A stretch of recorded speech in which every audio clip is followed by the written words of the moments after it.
Hi, everyone. Amazing to see you all here back in our NSE world. Welcome to the Brooklyn Rail's 654th New Social Environment. I'm Eleanor, a Programs Associate here at the Rail, and I have the pleasure and privilege of being your MC today for a conversation featuring Faith Wilding and Charlotte Kent. We're also thrilled to welcome poet Coleman Stevenson here to close today's program.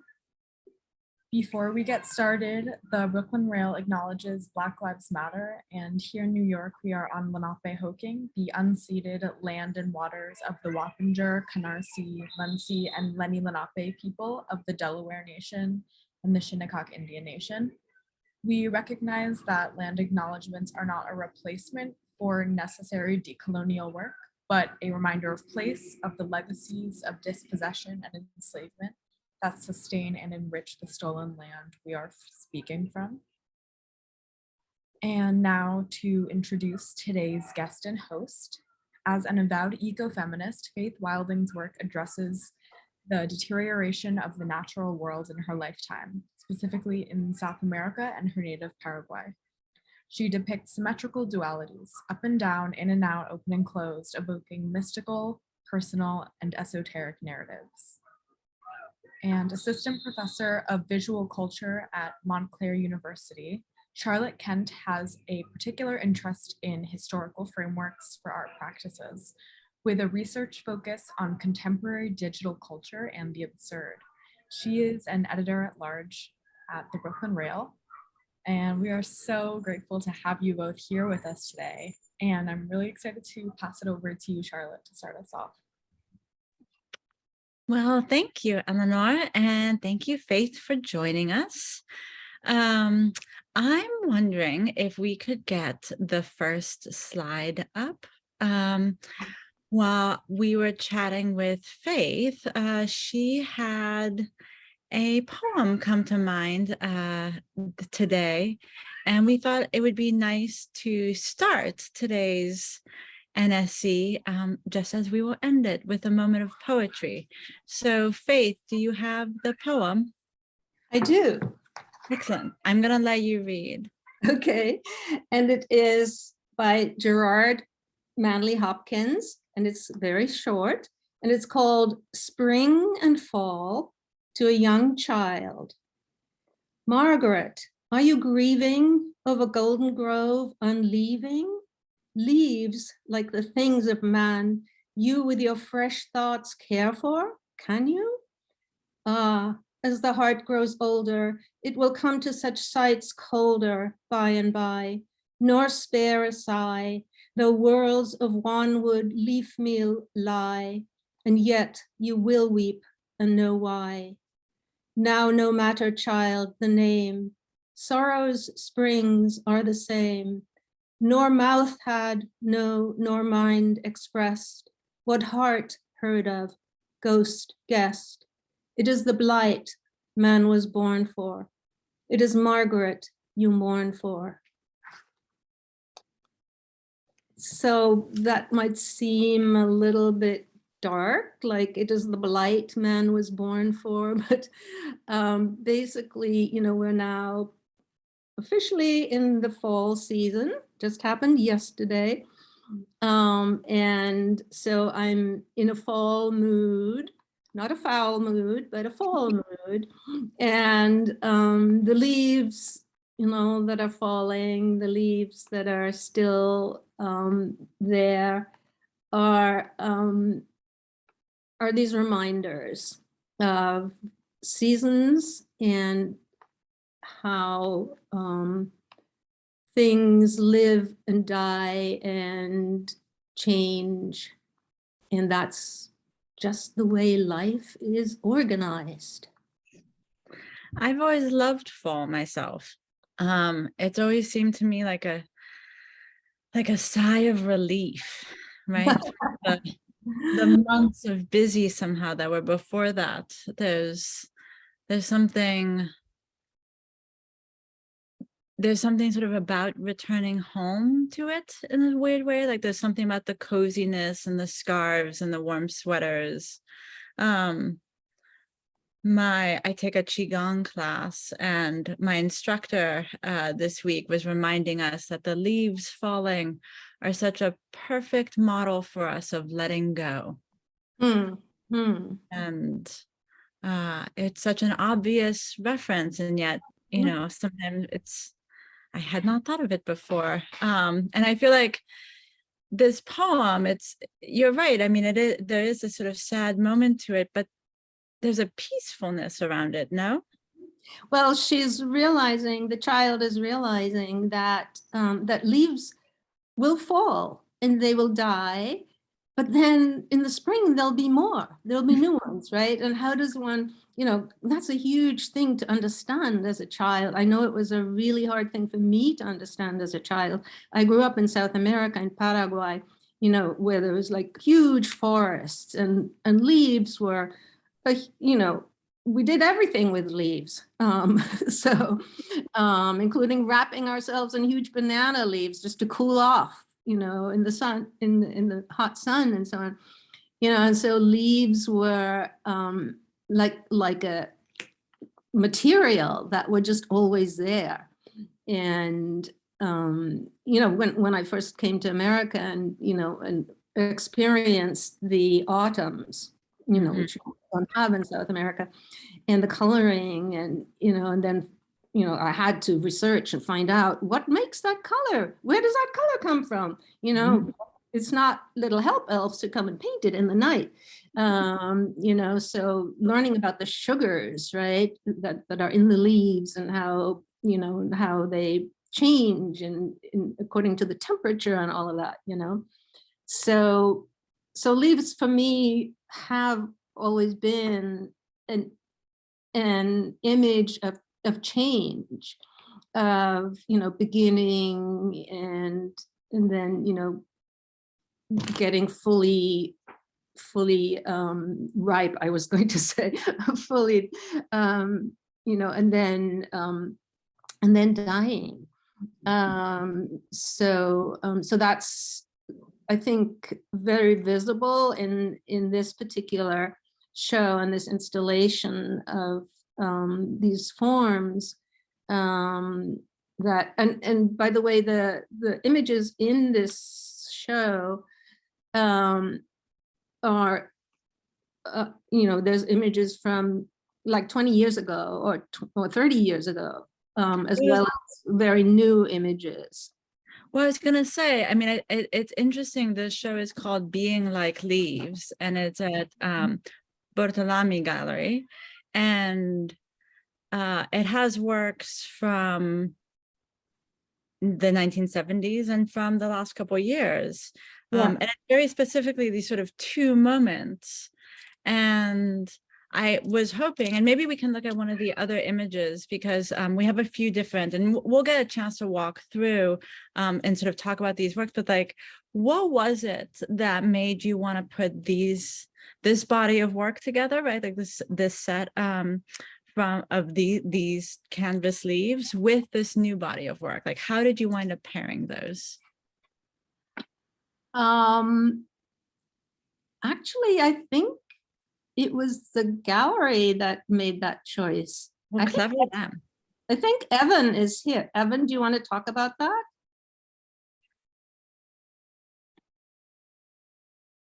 He doesn't. Okay, he doesn't have to. Well, I just think it's a really interesting, yeah.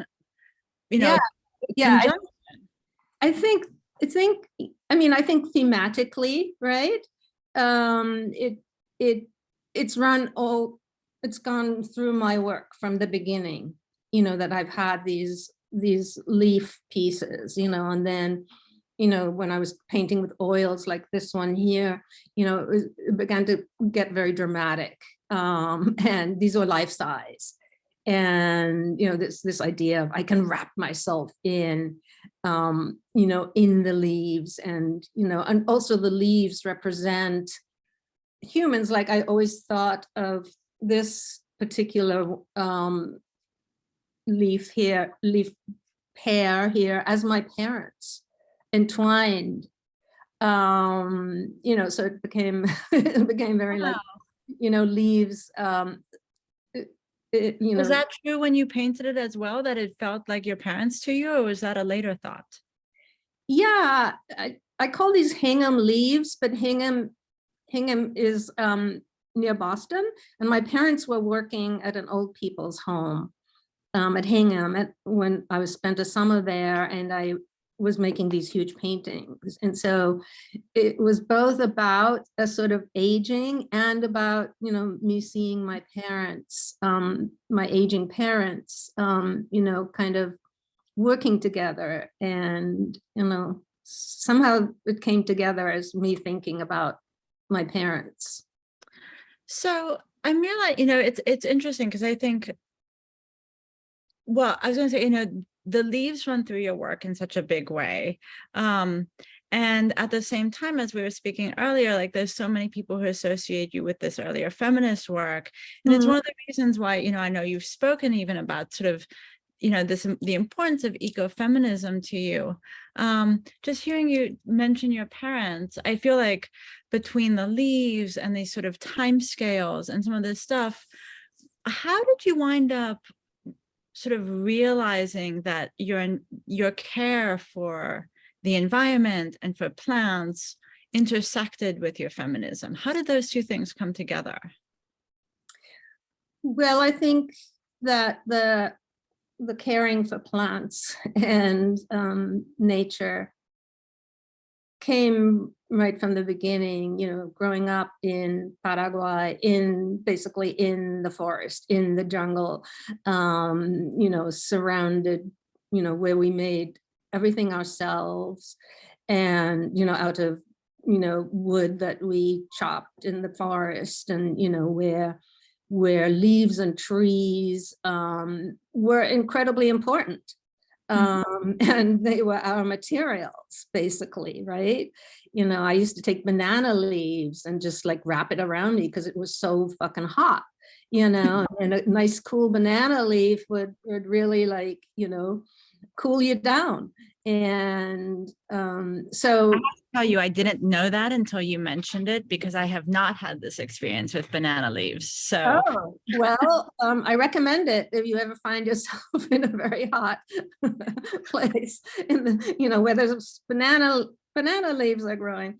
Yeah, because banana leaves are huge, right? And they grow, and so I had this very tropical first 20 years of my life, basically, where I was both being educated by amazing German and English intellectuals, and at the same time, I was running barefoot through the woods and, playing with leaves. So I've had, a great life that way, and a start to life anyway. And so just feeling very, that the leaves represent, so many things, in literature, where they present aging and rebirth and spring and healing and medicine, and, and building things with them, and coolness, and and chlorophyll, I mean, it's one of the basics of life, and all of the creatures who eat the leaves, and who eat, and who live from that, and from whom we live, so it's also this whole cycle, this idea of the cycle, right? Going from bud to opening up, to slowly dying, to falling to the ground, to, be made into compost, and then it starts all over again. So I think all of these, that's all in my work, is these cycles. And, very much coming from the first 20 years of my life, experience, growing up in nature. And then when you moved, and then maybe we can look at the next one, because it's a single leaf in the same body of work. And it's called The Comforter. Yeah. And I thought that was so, I mean, I remember being struck by that because it's a single leaf, right? And given what you were just saying about the sort of union of the two. So what made it what has made leaves such a comfort? Well, partly because they always come back. Mm. You know, they go away, but they come back. And So also, unlike people. yeah. And also, you know, this was a long time ago, right? 76 was a long Yeah. time ago. Do I remember why I called it the comforter? Not exactly, but maybe it comforted me at the time I was making it. You know, the fact that, yeah, you know, the leaf may go away and may die, but then a new one comes, you know? And so, and since this is life size, you know, again, this idea of wrapping myself or being wrapped, you know, in the leaves. Did you find art making to be a kind of wrapping yourself? I don't know. I have not painted myself. I don't think I've ever really painted myself in any, certainly not in anything that was publicly shown. Pretty sure that's true.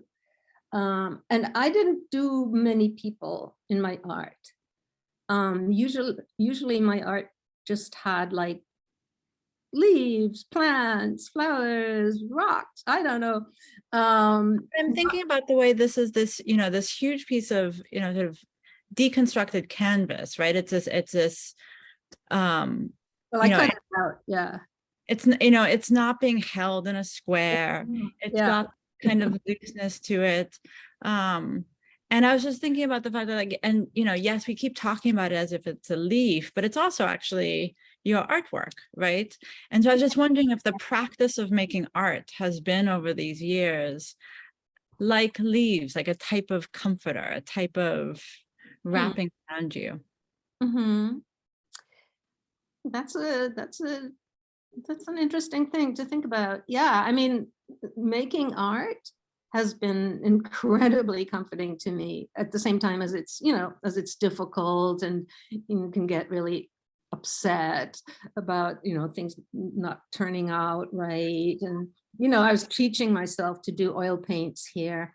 You know, oil paints much harder than watercolors. Watercolors, like my favorite medium, and I've mostly worked in watercolors, but I thought I should do something like, you know, I mean, everybody laughs at watercolors. Watercolors, that's an old lady thing. So I'm an old lady now, I can do watercolors.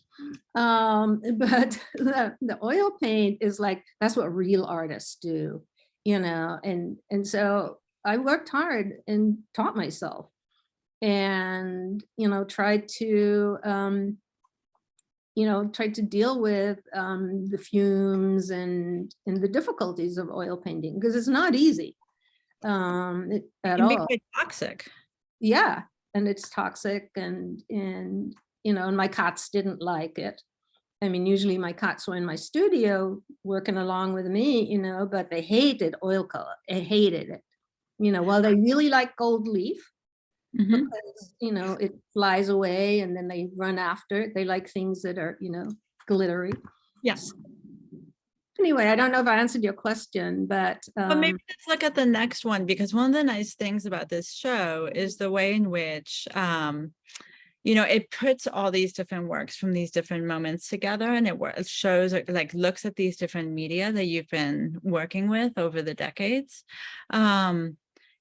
With some limitations, it doesn't include the entire body of work, but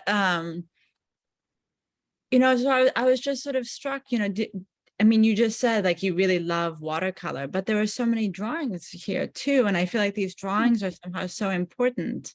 Maybe in fact we can go to the next slide, because we can get a sort of close up of we'll get a chance to look even more closely at one of the drawings, but that one. yeah. Yeah. You know, I mean, these are portraits of actual trees, right, in my neighborhood. And, you know, I could not resist trying to draw these trees, because they're, you know, they're over 100 years old. They've stood there for, through all of these human and inhuman and nature times, and they've experienced, and this is still alive. This tree is still alive. You can tell by the two little leaves it still has, but it, it had more trees up, more leaves up on top. But I was very struck by, that it was showing its belly, so to speak, and it's still alive. It's still growing, and I'm thinking, of course, also, and I'm calling it a living fossil, because in a sense, it is already like a fossil. It won't change. How will we know when it's died, when it no longer has a couple of leaves coming out of it, right? Then it's dead, basically. But it's a fossil, and it's, we can track what happened to this tree, how this tree lived, through, what it's showing us, its layers. And it was just so beautiful.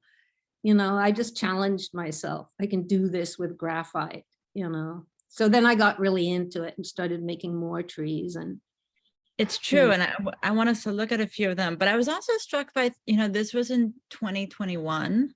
And I feel like there was a moment there in 2020 and 2021 when people were just more aware of the trees around them. Pandemic, right? Pandemic time. And, and these trees are our guardians in a certain way. That's the way I look at it,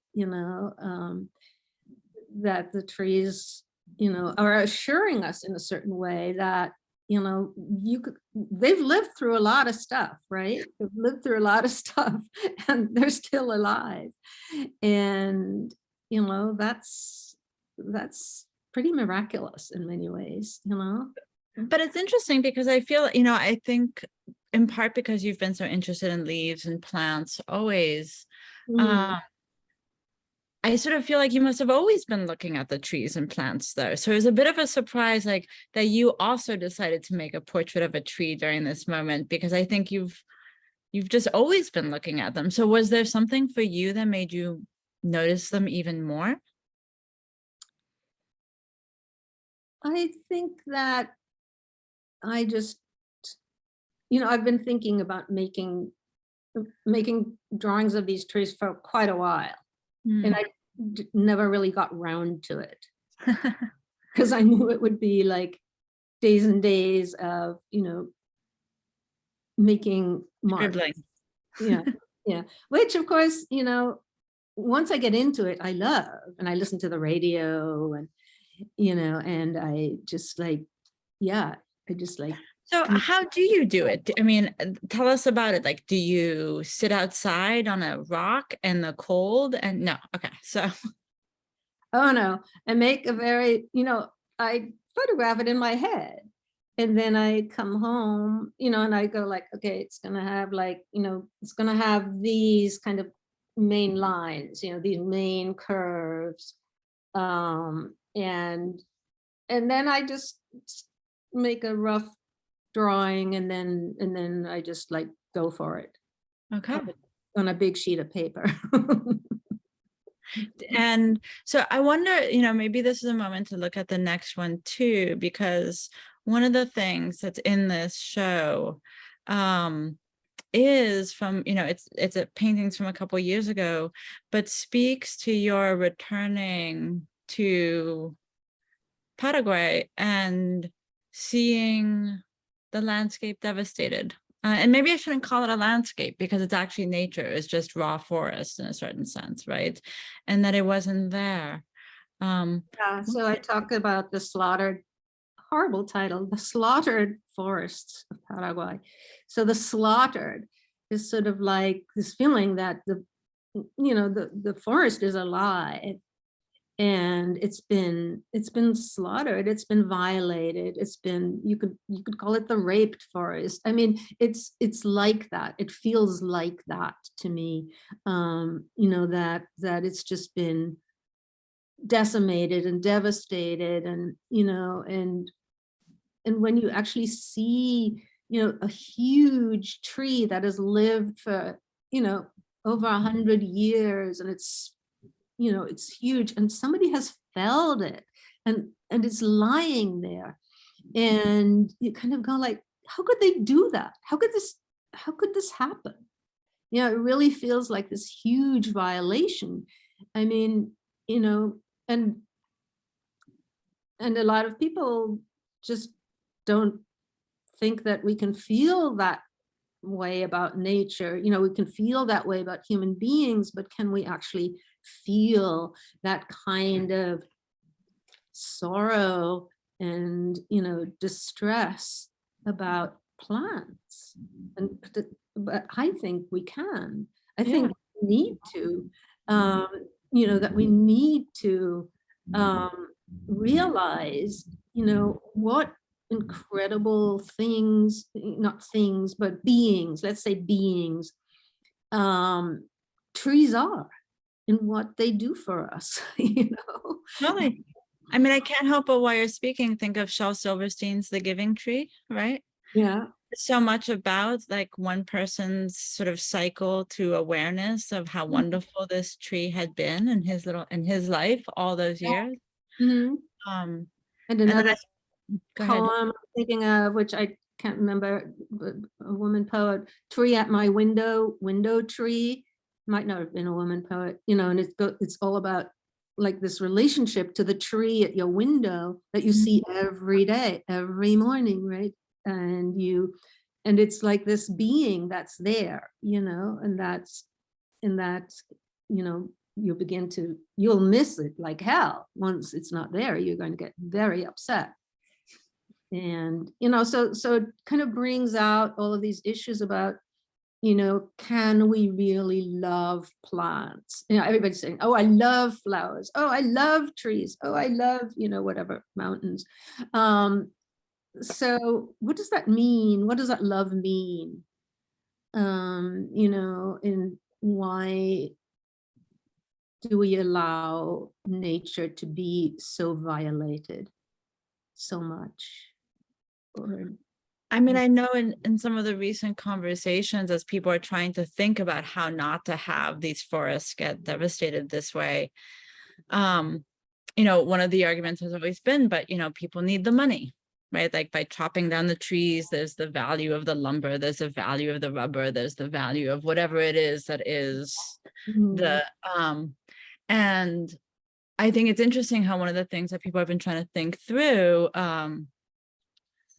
questionably successfully, but that's another issue, is this idea of like, well, how can you make it be more valuable for people to keep the forest there, right? And so there's these various efforts around certain types of carbon markets and so forth. It was talked about in Glasgow last November at the climate conference, right? Like, how could you make it that people would gain more from keeping the forest there? And it's interesting because I think, it's situating the question you're asking within economics, right? It's because people are struggling to answer that question just on its own terms, right? Because you're asking the question just to be like, well, and why not? Like, why can't you just care about the tree? We do, right? And so people have had to situate it in economic terms. And I'm always torn because I feel like on one hand, well, good, let's try and, take care of a few more trees. And on the other hand, it does always feel like, I don't want that to be the only reason that we're taking care of trees. Yeah. So what you're saying is, one of the things you're saying is, how can we get people to love trees for themselves? If you go to the next picture, Eleanor, my paintings will do that. Yeah, it's but one of the things that's really striking about it is like, so this one is called Forest in Flames, and it's from 2 years later, right? Yeah. And I was a little startled because these are such, the titles evoke such violence. Yeah.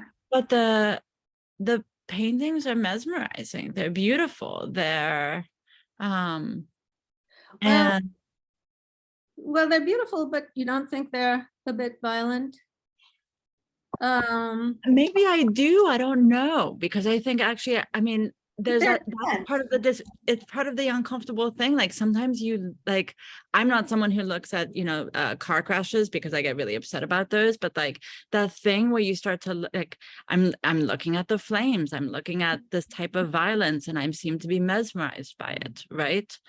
Yeah, and it is a mesmerizing sight when you see a whole huge tree in flames that's still standing, It's terrifying. forest behind it too.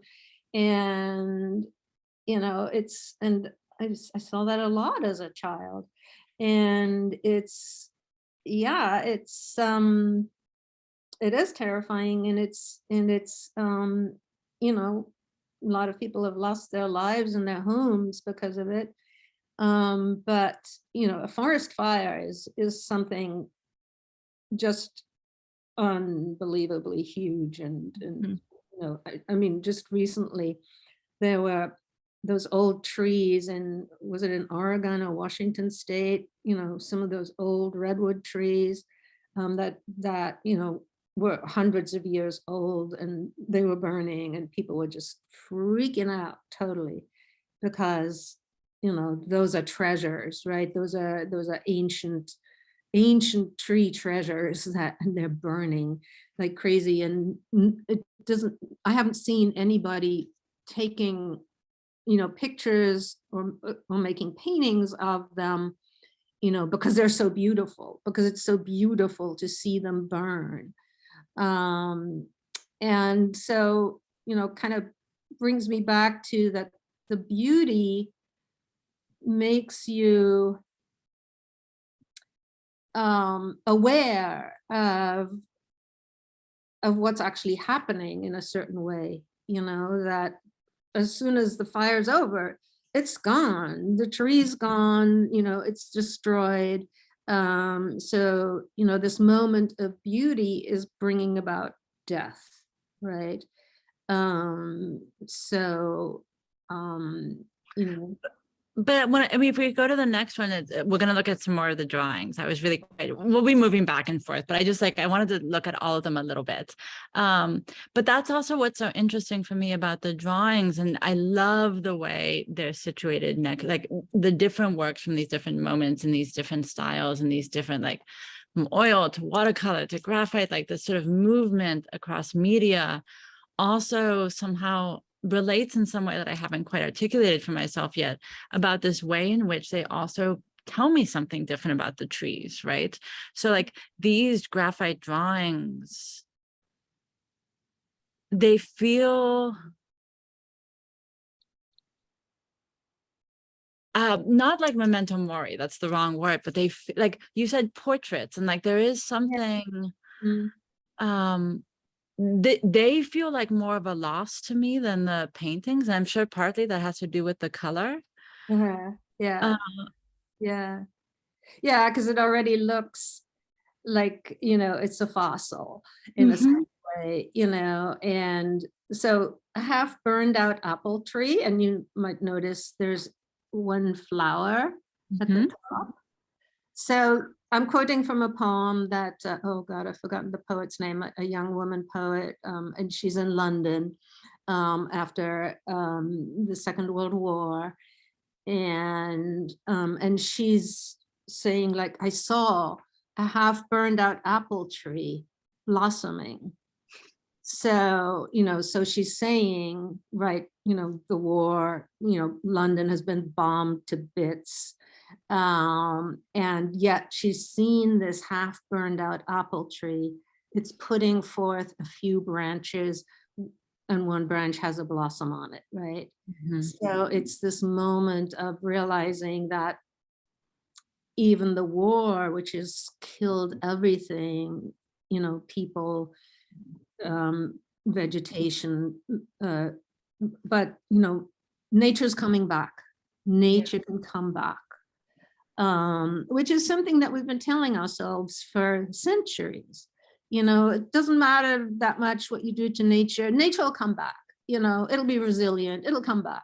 So, I think one of the things that we're beginning to realize is that maybe nature isn't going to come back so easily anymore. we have pretty much, burned it out. We're still expecting it to, we're hoping it will, but But I mean, in 1972, Limits to Growth came out, yeah, articulating just, I mean, that was 50 years ago, right? I mean, that was articulating the fact that there was a limit to growth, and that the way in which mhm, we took care of, nature and the planet around us. I mean, it's a startling text because of how clearly they make the link to economic stability and therefore nation state security, right? I mean, it's a sort of dramatic text. And then of course, what's even crazier about it is, and I think it was in the 90s, I feel like it was, no, I think it was in 2002. So like 30 years later, they ran some of those same studies. They did the same scenarios again. So one of the things about Limits to Growth, for anyone in the audience who isn't familiar with it, is it's an early example of using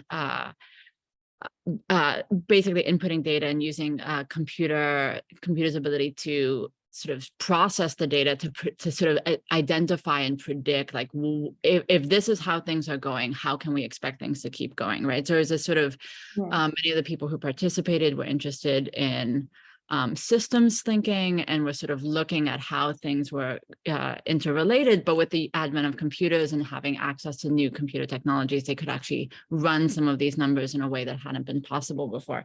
Anyway, so in the early 2000s, they do it again, and it showed exactly that where we were in the early 2000s was exactly what they had thought, and that maybe even things were getting slightly worse. And I believe they came out with a 45th anniversary edition some 5 years ago, saying nothing's changed. We haven't done anything for the better. Yeah, and that's been very much the tune of this whole summer. That is officially over because it's autumn now. That it's been like one disaster after another, and people saying, we don't know if we can recover from, this forest burning, this, flood, this whatever, and,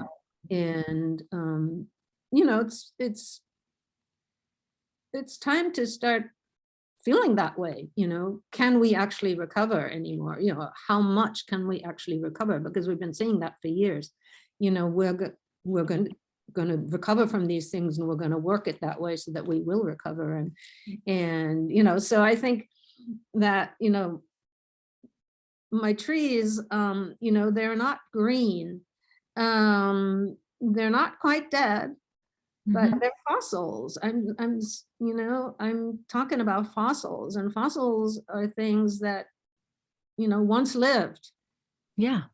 The next one, though, the tree is dancing. And for me, at least, I don't know. And so there is a sense of life in them, nevertheless. Yeah, it also has a little flower and a couple of leaves coming out, but it is definitely coming out of something that looks pretty dead, right? And so in a way, it's both like caution, it's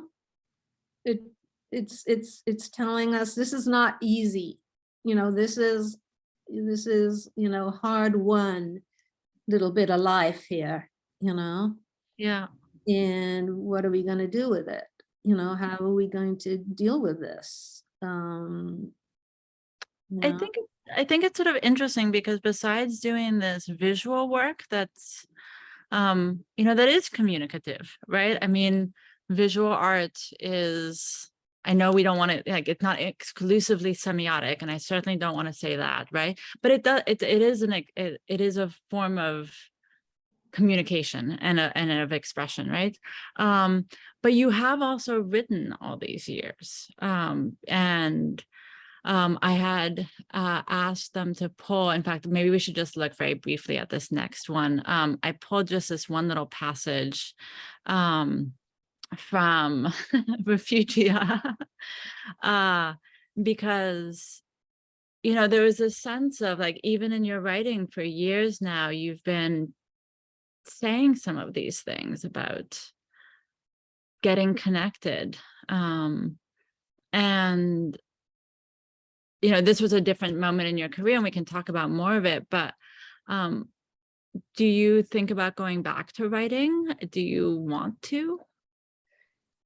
Well, in a sense, I've never really stopped writing, but I've done, you know, I haven't done a whole lot of writing in the last, you know, few years. I don't think, partly because, I mean, this was, you know, this was a group that I was part of, and there were amazing writers and people, and, you know, and we did a couple of book works, and yeah, I mean, you know, I'm always ready to write, and then I don't want to anymore. I just want to draw, but but you know, there's, you know, I've been sort of trying to put together an autobiography for a while. There's pieces of it everywhere, but I don't know if I'll really get that together before I pass out of this lovely world that I love so much. Oh, well, I mean, I think I was going to say, you know, you were part of this group, but you have been working so much by yourself. What are the things you enjoy about being in a group? And what are the things that maybe you enjoy about working on your own? Well, being in a group, you know, because there were so many different other energies there, you know, and we would just, you know, have just such a great time just playing with ideas, you know, and then somebody would say, well, I'm going to start by doing this. And then, you know, we'd connect to that, and, you know, and yeah, for a while, we were very lively, but then everybody, you know, if you're teaching in a university and living in a university town, you know, people leave, you know, students, graduate students, teachers, you know. So most of these people, you know, went to work and teach in other places. So and then I myself left, you know, changing jobs and so on. So you know, so keeping a group together for a long time to do a book and so on, you know, I mean, we did a couple of books actually, but you know, mostly about cyberfeminism, and you know, we traveled quite a lot doing performances, and so in Europe and other places, and you know, so my life has changed a lot. You know, I'm retired, you know, I'm living alone, I'm, you know, and that's when I kind of starting to really do intensively make, you know, my art again,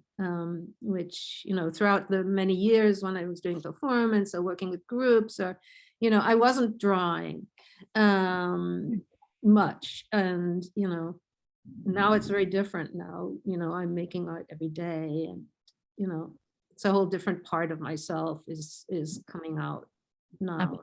Yeah. Is it, I guess one of the things I wanted to ask, you know, just to touch on this moment is what got you like cyber feminism, right? It's so easy to think of people who care about plants and this kind of thing as to, you know, not being involved with technology. And I mean, obviously there's reasons to recognize that that makes no sense, but what got you involved in these concerns?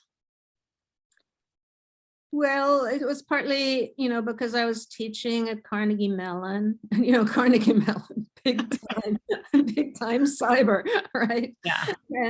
And we were all talking about, you know, cyber stuff at the time because it was pretty new, and we were all getting computers, and we were all, you know, we got to do something about this, you know, are women allowed to work with computers?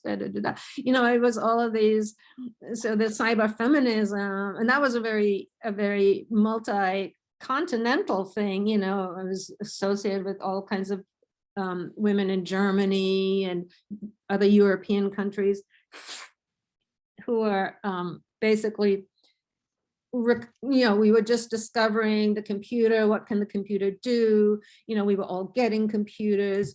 We were learning a whole new language, the cyber thing, and thinking about it. How does it, because it was a very boy thing, in a way, but then we said, no, but it was a woman who designed the first computer, really. Who were computers. Yeah, exactly. Who were the computers themselves. Yeah. And so, so then there was a lot of, sort of feminist activism around, around these issues. And that kind of really got me away from actually making any art, really. I mean, we were basically talking the whole time.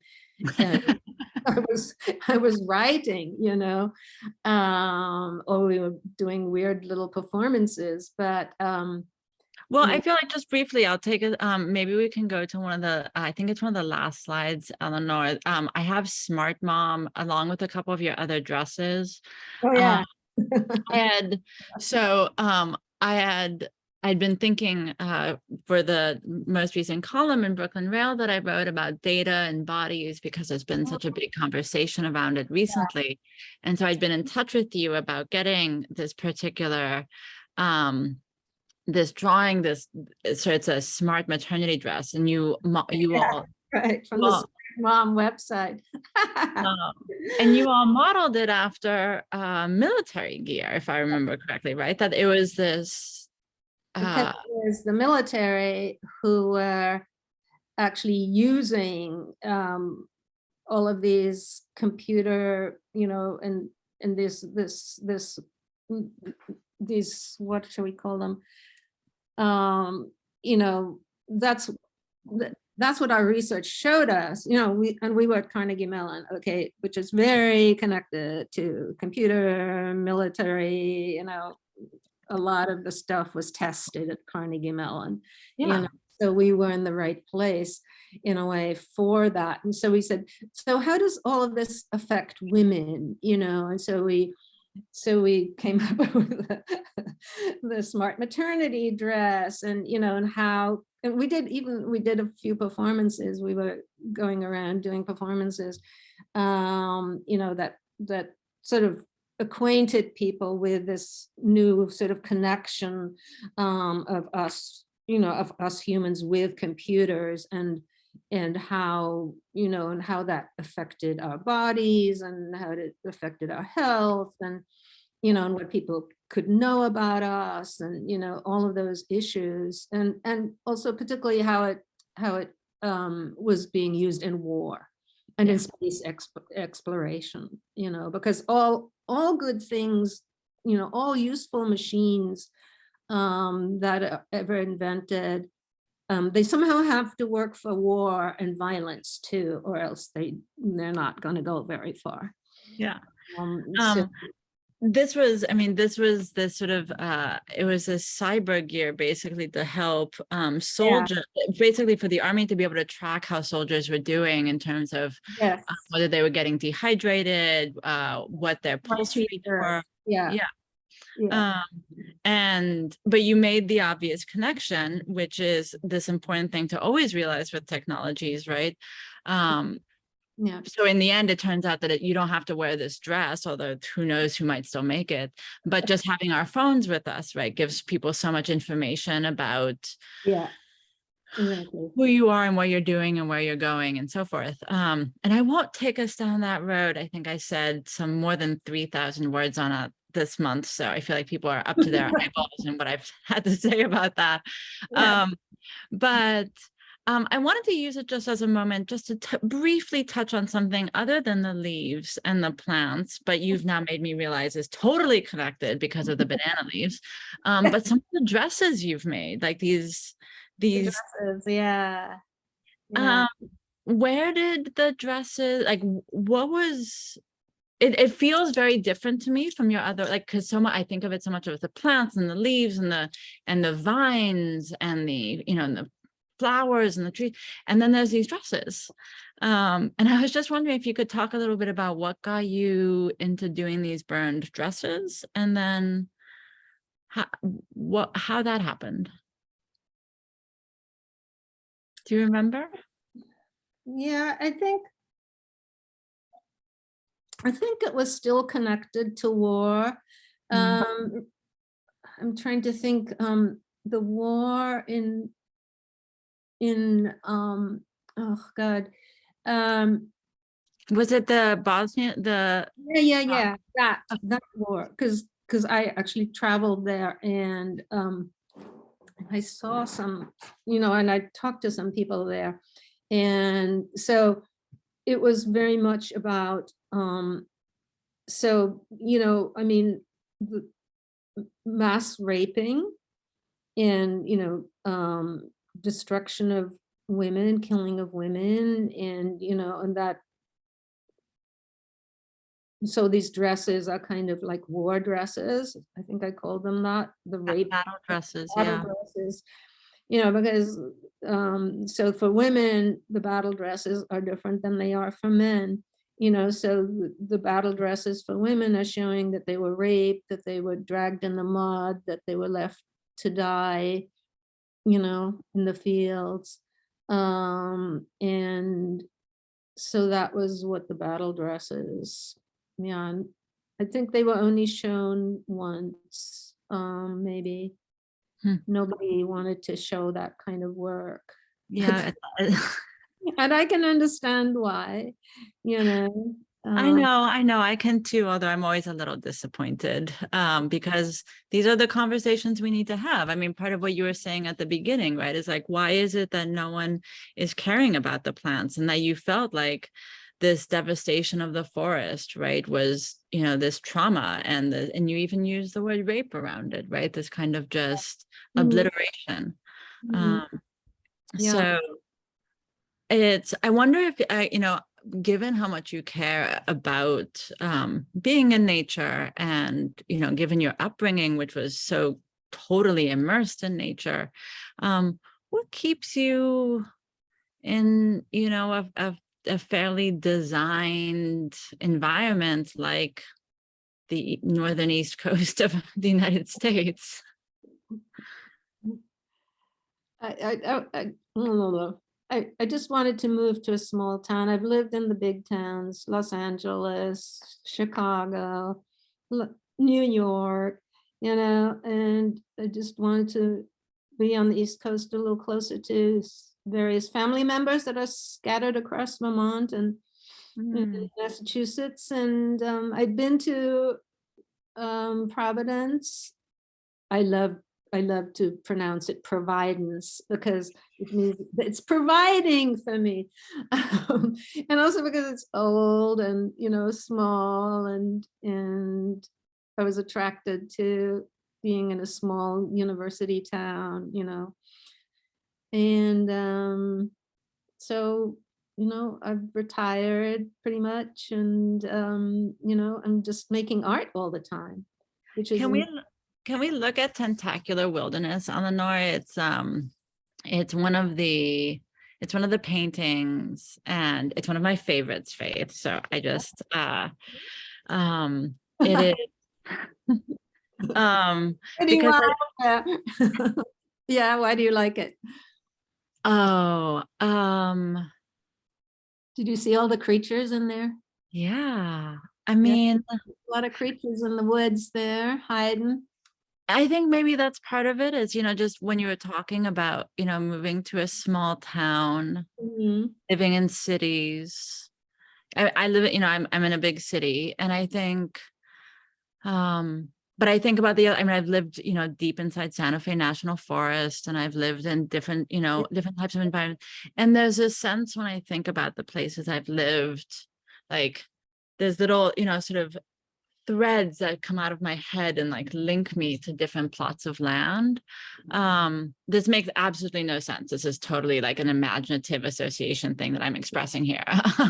And there's something about this Tentacular series, because there's a few of these paintings that have that title, that made me think about that. That it Mhm. feel like it's this kind of, the way in which our minds reach out and touch the different places, Mhm. and Mhm. creatures in those places. Yeah, tentacles are kind of really interesting things, aren't they? I mean, Mm. they like, yeah, they're kind of sensitive feelers, and there's a lot of animals in this picture.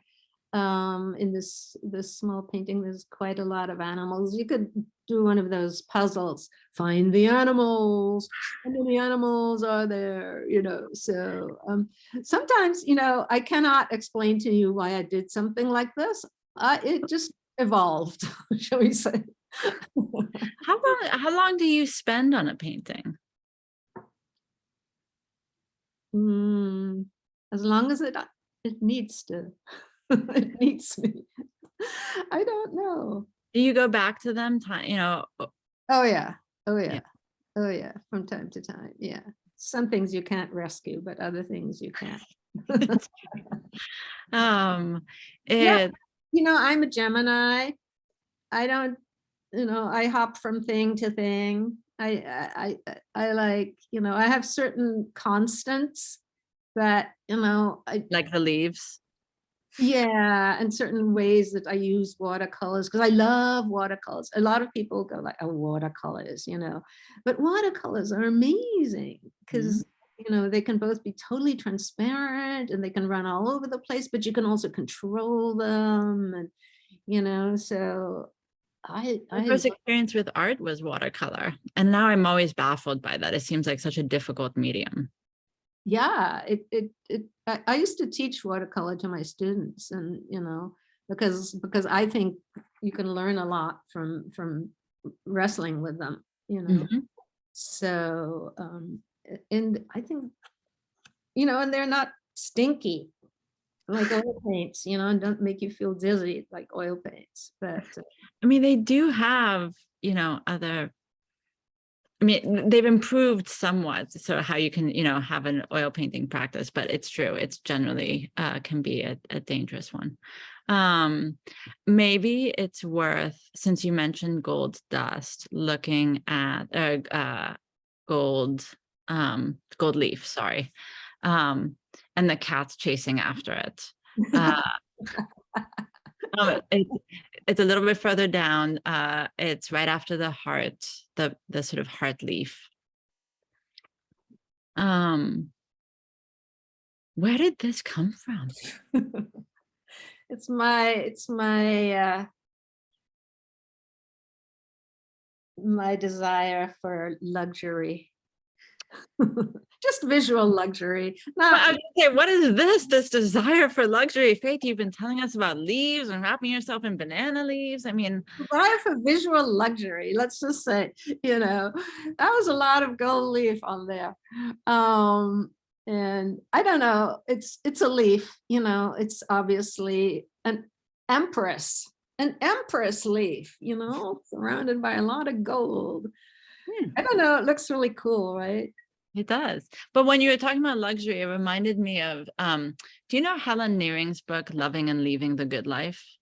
I know who Helen Nearing was and is, but no, I haven't read that book. It's a lovely book. They were, for anyone in the audience who isn't familiar, she and her husband moved to Vermont in the 40s, deciding to leave the city and to really, they were sort of a part of this movement at the moment to like really get back to the land. And they were vegan before vegan was like a restaurant hip cool thing to do, because they didn't believe in harming the environment. And so they didn't believe in pets for the same reason. Like that was not the relationship one had with animals. Like they had this very sort of, and several books got written, and for some reason I'm forgetting his name, but such it is. When he died, she wrote a book called Loving and Leaving the Good Life, about Yeah, after. living and leaving the good life. And one of the things that I learned from various people who knew them, working with them, because their land now from in Vermont, then they moved to Maine, is with the Trust for Public Land, is that if you wanted to get on Helen Nearing's good side, and you weren't sure if she was going to say yes to what you were asking for, you would bring her a pint of Ben & Jerry's ice cream. And I'll adopt that one. Yeah. Okay. If you want to get closer to me, bring me a pint, at least a pint of Ben & Jerry's. and it's such a fun, right? Like it's the luxury, and she would accept it, and then she would just walk away with it and put it. If she didn't offer you any, like it was just for her, right? Just that moment of luxury of, Yeah. Luxury. Yeah, it's funny, growing up, on a commune in Paraguay, dirt poor, but not knowing, what no poverty point of really comparison. is. Yeah, nothing to compare it with really, except, our neighbors, the Paraguayan people who mostly worked for us in agriculture, and which was my first experience as a child of, my father was a farm manager, so I got to walk around, like at Christmas, I used to be able to go with him to visit all of the people who were working for the commune, the Paraguayan people, and to see their homes and to see how they lived and the incredible dire poverty, that they lived in, made me feel unbelievably guilty as a child. Mhm. And, and I was always confused because commune members were always saying like, we're poor, where, there was no money. I mean, we had no, we were in a commune. I never used money or saw money till I was like 22 years old, right? So, this whole kind of not really, so what were they poor in? Everything material as well as anything intellectual, and I could see that the commune was very rich in intellectual and spiritual kind of knowledge, and we had fantastic schooling, we talked 3 languages, so it was very confusing to me what wealth really is, and money is dangerous, and but when I was studying in college and I saw like gold leaf, and I'm like, I want some of that gold leaf. I had no idea what that was. You can order it in the mail and it comes, and it's, and it's like, as we would say in German, hauchdünn. It's so thin that if you breathe on it, it'll break, right? And I taught myself how to use it, how to apply it, and and it does exactly what the medieval people used it for, which was to light up the whole painting, right? The whole work of art. It just like glows in the dark, right? It's really, yeah. So, so it seemed like this incredible luxury, but, if you put it into a work of art, you can be forgiven in a certain way. It's interesting though, because of course gold is also so fragile, like you just described. Right? Fragile, yeah. Yeah, my cat used to like, chase the little bits of gold dust, that were flying, and would lick them. Ooh. Yeah. And then very interesting things came out of the other end of my cat. Sparkly. Yeah. So I guess, before, we hand it over to some of, the audience who I know would also like to speak with you about the show and so forth. I want to come back to the next, I think it's the next slide, Eleanor. These drawings. Oh, I think maybe it's the one after that. Well, let's go back to the first one, just because yeah, sorry. Being indecisive over here, Faith, apologies. But for all that you work with leaves, there's a draw to abstraction, right? I feel like we've been speaking so much about the trees, the leaf, like we've been talking very sort of realist, figurative type language. What do you think? I mean, this is an open-ended question. What do you think abstraction does? Looks cool. Sorry. It gives a certain form, right? A certain pattern, regularity. It makes a nice contrast to the curves, you know, to the natural, quote unquote, natural shapes. Mm-hmm. That's good enough, right? Yeah, totally. Do you find yourself drawn at some points more than others to more doing things more abstractly? I don't know. I'm very interested in pattern. I've always been interested in pattern. And, you know, in many of these drawings, you see patterns, certain patterns, right? Certain repetitions of you know, of lines and yeah. And patterns bring us back to cycles, right? The only way you can see pattern is because you stay with something for long enough to see how Yeah. it repeats. Mhm. Yeah. There's a kind of And you see pattern. it in nature, right? You see it in nature all over, you know, especially with leaves, you know, the lines in them, you know, the veins or whatever you want to call it, you know, those patterns are basically, you know, the formats of nature to yeah. Yeah, I mean, but it's interesting because I was thinking about the way in which it's also such a long cycle, right? It's so easy sometimes to think about, you know, oh, the pattern repeats every year, right? Like we just went into fall, so we have this Yeah. one, but Mhm. you know, we all sort of notice like longer cycles, right? Like, oh, it's like that winter from a few years ago, right? Like, oh, we're having that kind of Yeah. spring we have every few years, right? It's like you Mhm. have to have that kind of patience to be able to see Yeah. pattern, to get away from the sort of immediacy of it.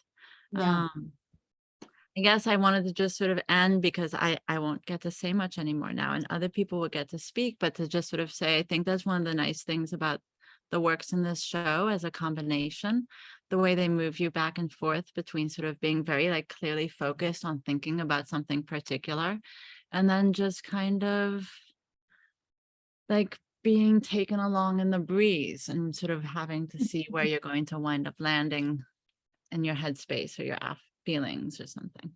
That's nice. Yeah. It was a really beautiful experience, even though I'm going to go back so that I can spend more time just sort of sitting benches. I want to bring a stool this time with me. Don't they have a stool there or a bench? I'm sure, but I just want to be able to have my little own so I don't feel self-conscious about the fact that someone else might want to sit. Oh. And so with that, it's been such a pleasure, and I will hand it over to Eleanor to be able to handle the Q&A. Thank you for your amazing questions. Uh, Look, there's Mark Jeffrey. Yay, Marky. Oh, and your cat. Oh my goodness. Thank you so much, Charlotte and Faith. What a fabulous conversation. Our first question from Millicent Young. And I think I will ask it on their behalf.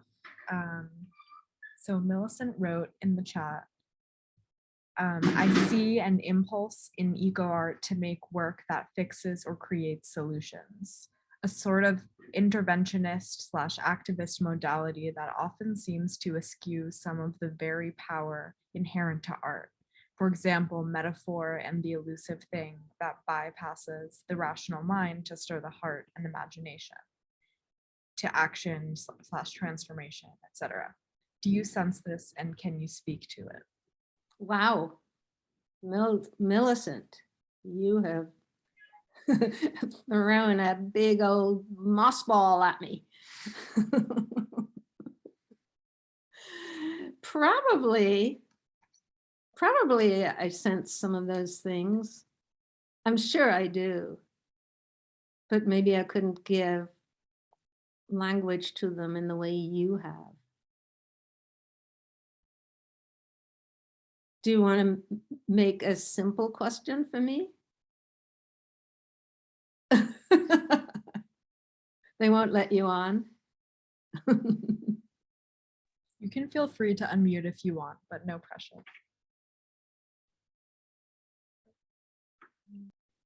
I don't think she knows how to unmute. Do you know how to unmute, Millicent?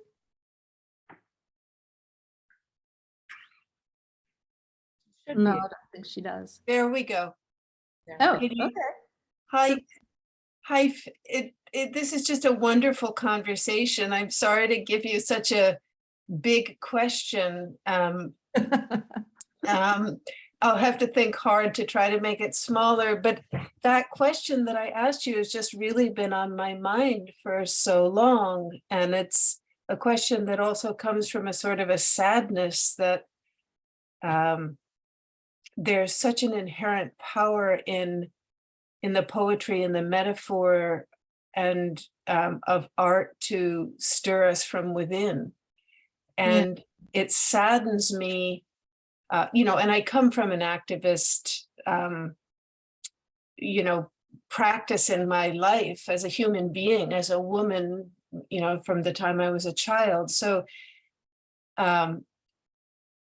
all of those things feel very integrated within myself and in my work as an artist. But it saddens me to see that loss of, or what it feels to me to be a loss of, for lack of a better word, just metaphor, and things getting very skewed towards solutions and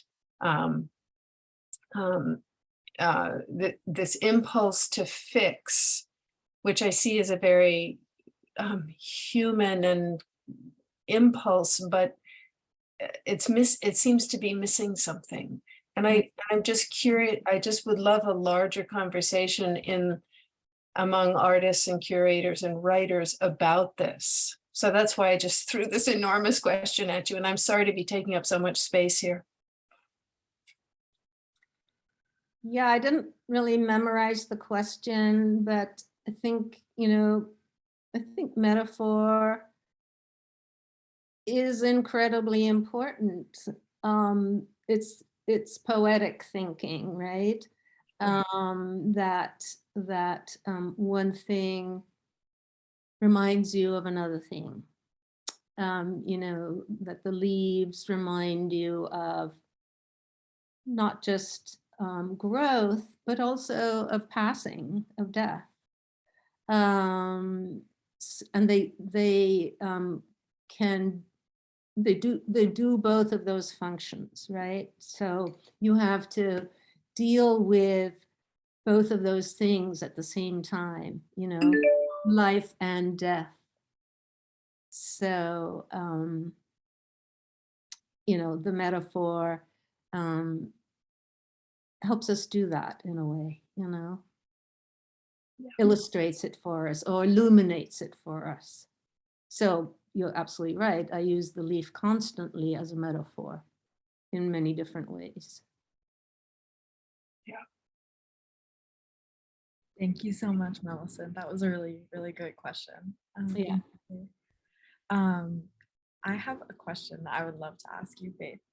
I was wondering if you could speak a little bit more on your choices in your work when it comes to the medium and the materials that you use. And I was wondering if you consider like environmentalism or if there's ties to ecofeminism in those choices. Oh boy, I know. I feel super guilty half the time. Gold leaf, what the fuck? So I'm not supposed to say that on the radio. You didn't hear that. But, I'm saying like, yeah, but look, gold leaf, my cat eats it. Come on, gold leaf was made to make things look beautiful. Okay, I'm using it for that. I'm doing the right thing with this gold leaf, and it's not destructive to the environment, gold leaf. You know, you can swallow it and you'll be fine. But now I've forgotten what you asked me. Something about my materials. Yeah, just like how you decide on what. Oh, how do I decide? You know, I really, number one, watercolors, love them. And, you know, number two, graphite pencils, love them. You know, they're such opposites in so many ways, you know. I love to make, you know, soft, beautiful washes, but then I really like to make the decisive marks, you know, with the graphite pencil. And in terms of, you know, are they harmful? I don't think watercolors are harmful. They're mostly made of, you know, pretty simple things. And the graphite is graphite, you know. I'm not going to swallow any of it, and I don't think it's all that harmful. I have not researched, I must admit, I've not researched how graphite is dug up, or you know, what's involved. Do you think that we should, as responsible artists, thoroughly research all of our art materials and make sure that they're not harmful to the environment? Or I don't necessarily think that. I was just wondering how much of that, if anything, influenced your choices, but I don't feel that there's a correct way to do it. yeah, I mean, to me, watercolors feel more simple and less dangerous than oil colors. Maybe wrong about that. Maybe there's a lot of poisons involved. And graphite, I don't know. Maybe I should really research exactly how that is mined. Does anybody know? Jim Fleming, do you know?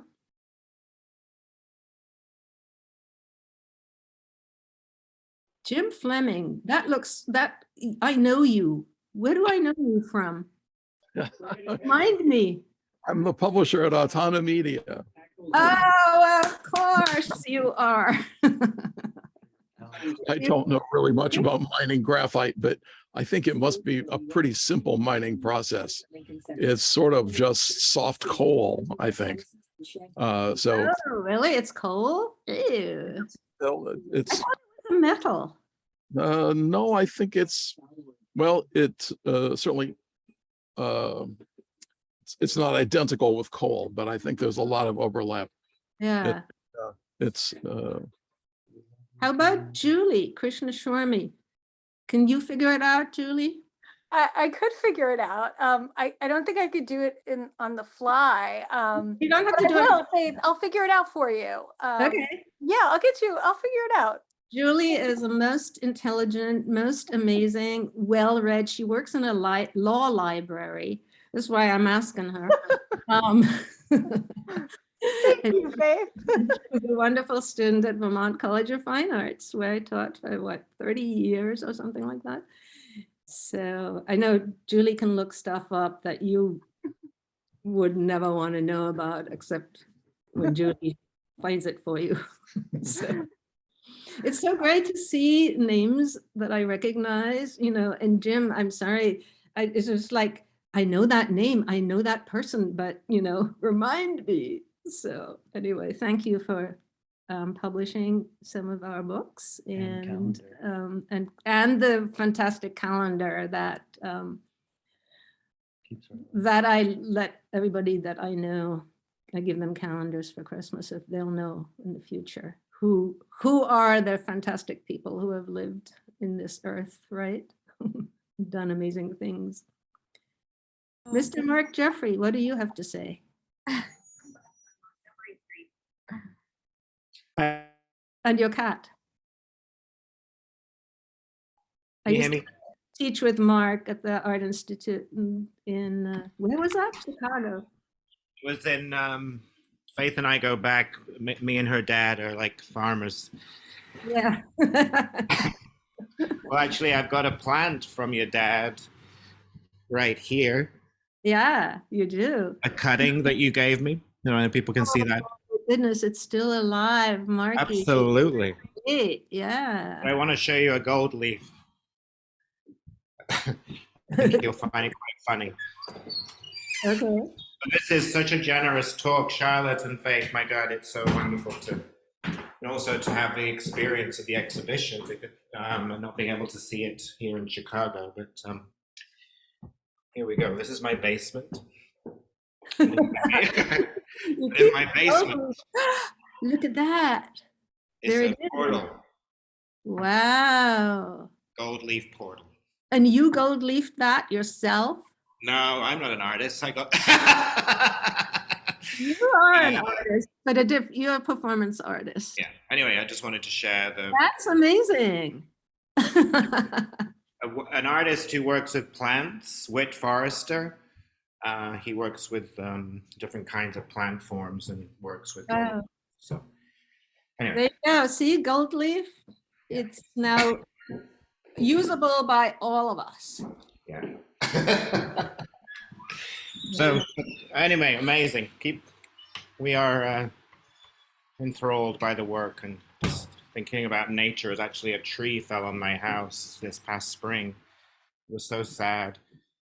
You know, with the storms. Sad for the tree or sad for your house? I was sad for the tree. Yeah, of course you were. And anyway, I'll shut up now, but sorry, thank you. No, thank you so much, Mark. We love the fact that you're saying fucking, Faith. It's great. I did not say it. You made that up.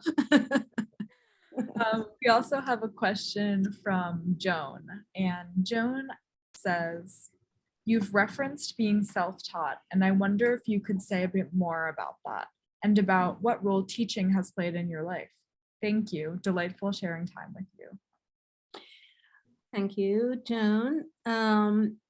Teaching has played a huge thing in my life. I have these people up here I've taught with, or I've taught, who have taught me. And yeah, I mean, I feel incredibly lucky that my mother was a teacher. And so she marked me out very early and said, like, you know, I want you to be a teacher. I would like you to be a teacher. And so I became one, and I became an art teacher, which is the most fun. And because you can't be trained for it, really. People can try to train you for that, but oops.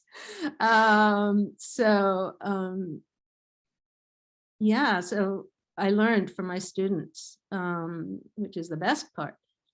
And, you know, so, you know, a student taught me how to gold leaf, for example, you know.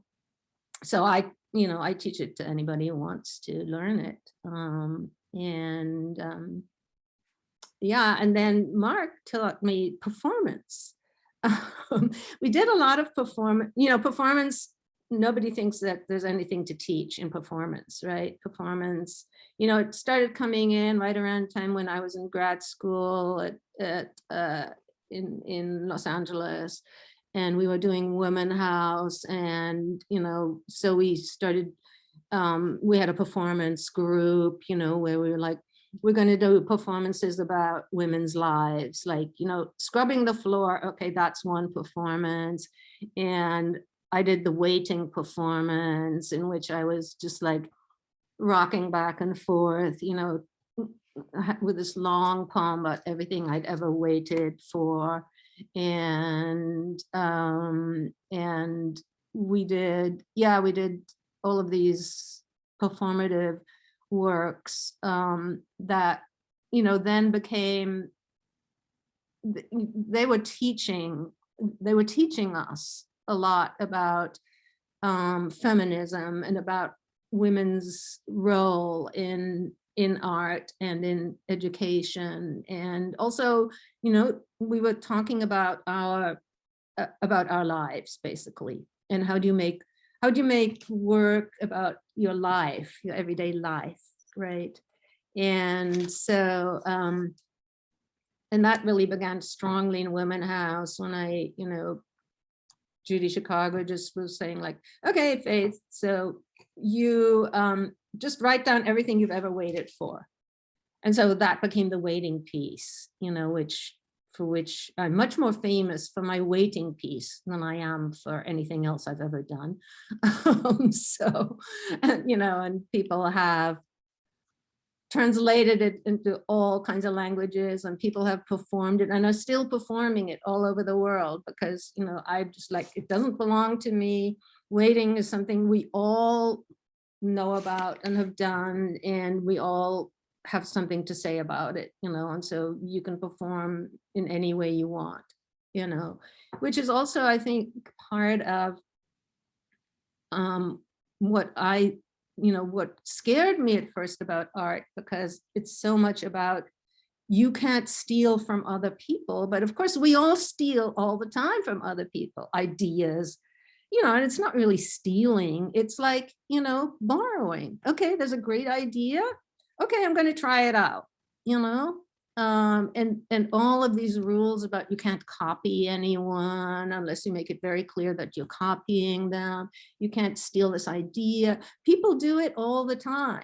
You know, that's how we learn. That's how ideas, you know, get bigger, and, you know, and all of this like hoarding our knowledge to ourselves is capitalist. I'm sorry. You know, knowledge is there to be shared, and, you know, and to be enriched. And, you know, so those have also always been for me parts of, you know, important ways in which I teach and learn, learning from others, you know, and learning from the experiences of others. So be generous, you know. Generosity is super important in this, you know, capitalist world that we live in. And, you know, and when you do steal something from somebody or borrow something from somebody, you can tell them, or ask them, you know, that's a nice thing to do. And share it with them, because somebody's going to catch you if you don't do it. Thank you so much, Faith. This has been such an incredible conversation. I'm so grateful. I'm now really excited to transition over to some poetry to close us off. And I'm really excited to welcome Coleman Stevenson here. Coleman Stevenson is the author of 3 collections of poems, most recently Light Sleeper, and several books about the tarot, and a book of essays on creativity accompanying the card game metaphysic. Her writing has appeared in a variety of publications, including Seattle Review and Mid-American Review, among others. Thank you so much, Coleman, for joining us. I'm so excited to pass it over to you. Thanks for having me. And I just was enthralled with that conversation and taking so many notes. That was wonderful, Faith, and I appreciate your work very much. And I tried to choose some poems today that I felt in some way might connect with your work a little bit, at least be on theme a bit, loosely even. And so I have four shorter poems that I'll read today. And the first one, it connects with the seasonal shift. So I thought that would be appropriate, and I'm glad that that's come up multiple times already this afternoon. So this is a poem from an older book called Breakfast, and all of the poems are numbered by the day of the year. So this is somewhere in the fall. The dial of seasons spins again, a breeze, a rattle along the stem, time to collect seeds. There's no music in the orchid's dead crook. So many nights have looked like the same heat. I got good at it, but soon a different orange of leaves, not fruit, raises our hiding place. There is no monster in the ordinary decline of days. These are my seasons. They suck the pulse from the air, fill me with space. I have never been this way with you during the cold. I don't know if you weather it like a snake or a stone.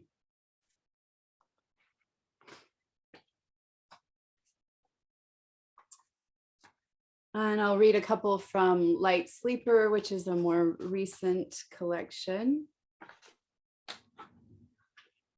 And this is called Cannot Be Sustained. Because my fear is an animal in its own right, it gnaws at bindings. Because you might prefer many to one or 0 to any, no more pictures were requested. Love is not natural, it is a dazzling threat that asks an excess of questions. What are you up to? What card did you pull today? Do I still come talk to you in your actual dreams? I did not knowingly penetrate the borders of your consciousness, though I would like to have gotten in there endosymbiotically in the way that chloroplasts are primary endosymbionts of plants, providing energy by generating sugars, or the way that Euphylla amblystomatis grows exclusively on the eggs of the spotted salamander.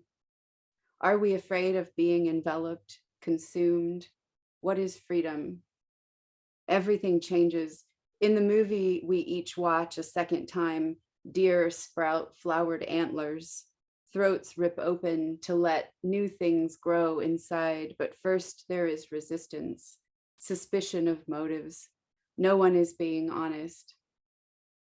My glowing cells spark like neon suns, divide in so many twos. By the time you get here, I will have become someone else, altered by divisions and by visions, the secret world I found beneath crystal trees. Tell me soon, before I start running. Tell me before I cross the field and turn into a tree.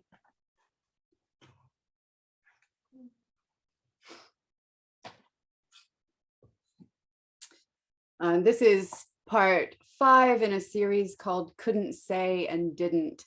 And it starts with a quote from the folktale, The King with the Horse's Ears. I have a secret. If I can't tell it, I'll die. And if I do tell it, I'll not be allowed to live. In the past, the only way to see inside was to cut the body open, but now there can be a map of my whole brain, a universe of cranial speckling, furrows there and back, a thudding motor lower, a pulse through blood paths and portals for what I don't need to leave, and portals for what I might to come in. When you explain to me how sound works, I see wormholes, because really there is no place that sound waves call home. I wake from a dream in one house as you fall asleep in another. I'll never sleep again in the house of my youth, the same house of my mother's youth, buried under another house now. I'll go there and see if the big magnolia still stands. I'll cut a slit into the bark and tell the tree everything. And I'll close this off with a new poem. This is called How to Sleep Without Worry. You are bewildered. Did you think you heard the growling of angels? You think you know them, plumed eyes, shapes like arrows, like ampules of ink. You feel them in the room grown holy. Think you can compel them to grant your one big wish, but you will have other wishes waiting. Take your angels and go on up. I'll live here among the weeds with what I've already got. Find it's the same as having the splendor of heaven. I'll perform simple acts with mythic importance, the washing of hands, the flicking of a light switch. Every speck of dirt is the same as an angel. We can see the beginning of time through a telescope. Does that make it easier to sleep without worry? I don't sleep. I crack ideas like nuts, do 3 things at once inside the folds. Culpeper writes of how a scorpion grew in the brain of a man who smelled basil. I'm done with cowards. I'm growing everything, hatching everything from the eggs of my thoughts, things that sting, things that glide and creep and swim. I will open my mouth and they will crawl out, wriggle out. The dawn enters me, opens the top of my shell so light can get in, so that I might praise the intricate, enveloping nature of all things, the well-packed geometry of a seed. It contains all, disperses all. We think, therefore we are. Blood in the head, theory of mind. Find what you can live without and do it now as an exercise. Find a power greater than pain, then marry yourself to the earth. That's it. Wow. Thank you so much, Coleman. Thank That was really, really beautiful. And a Yeah, great. Thanks for letting me join y'all. Yeah, thank you. And thank you so much again to Faith and Charlotte. We would also like to thank Evan and Stefania from Bortolami Gallery. And also we'd like to thank Harry for all of his tech support in Providence. Harry. Yeah. We would So also can I just quickly say thank you to everybody? And if you get a chance, I would love you to look at my actual work, and then you can email me and say, I saw it, and what the hell are you doing here? yeah, everybody go see the show. We would also like to thank the Terra Foundation for sponsoring our NSE program, making these daily conversations possible, and supporting our archive, which you can check out on our YouTube channel. And over the past 22 years, the Brooklyn Rail has provided a platform for the arts, culture, and politics in our monthly publication and our growing archive, as well as our public events in our daily NSE. And so please check the chat for a link to donate to support our operations here at the Rail. And if you're free on Monday, please join us at a special time of 7 p.m. for a conversation about socially engaged art in contemporary China. Thank you all again for joining us today, and you can now switch on your microphones and say hello and goodbye as you leave. Thanks, everyone. Thank you so much, Faith. That was Thank beautiful. you. It was amazing. Thank you. Bye-bye. Pleasure. Bye. Everyone. Bye, everybody. Have a great weekend. Great Go see the poems. show. Thanks, everyone. Go see the show on until October. It's really easy. It's really easy. You know, you recognize everything in the show. Thank you so much. Once again, Faith, and thank you for this All right. beautiful. Bye. Okay. And I want to thank my friend Harry, who Thank made it you, Harry. possible for me to actually follow this. And Lenore, hello. Okay. Thanks, Bye. everyone. Bye. Thank you, everyone.